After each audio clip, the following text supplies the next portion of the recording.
Assalamualaikum warahmatullahi wabarakatuh. Alhamdulillah.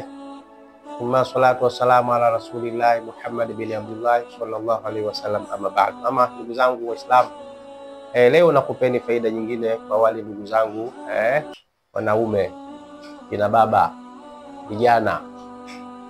Tumia hii kwa ajili ya kurudisha heshima katika ndoa yako. Tumia hii kwa ajili ya kurudisha heshima katika ndoa yako. Chukua tangawizi, sage vizuri iwe ya unga. Chukua habat sauda, sage vizuri, alafu changanya na asali. Changanya na asali, utakuwa unatumia kila siku.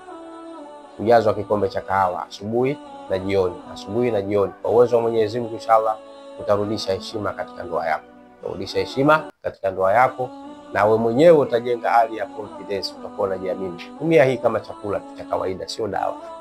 Tumia kama chakula, uwe na kawaida ya kula hii kila siku inshallah, sababu imekuwa ipo katika fungu la viungo, sio dawa. Tumia kama chakula, basi utarudisha heshima yako katika ndoa yako inshallah kwa uwezo wa Mwenyezi Mungu. Fa'afwa minkum wa hadha. Assalamu alaykum wa rahmatullahi wa barakatuh.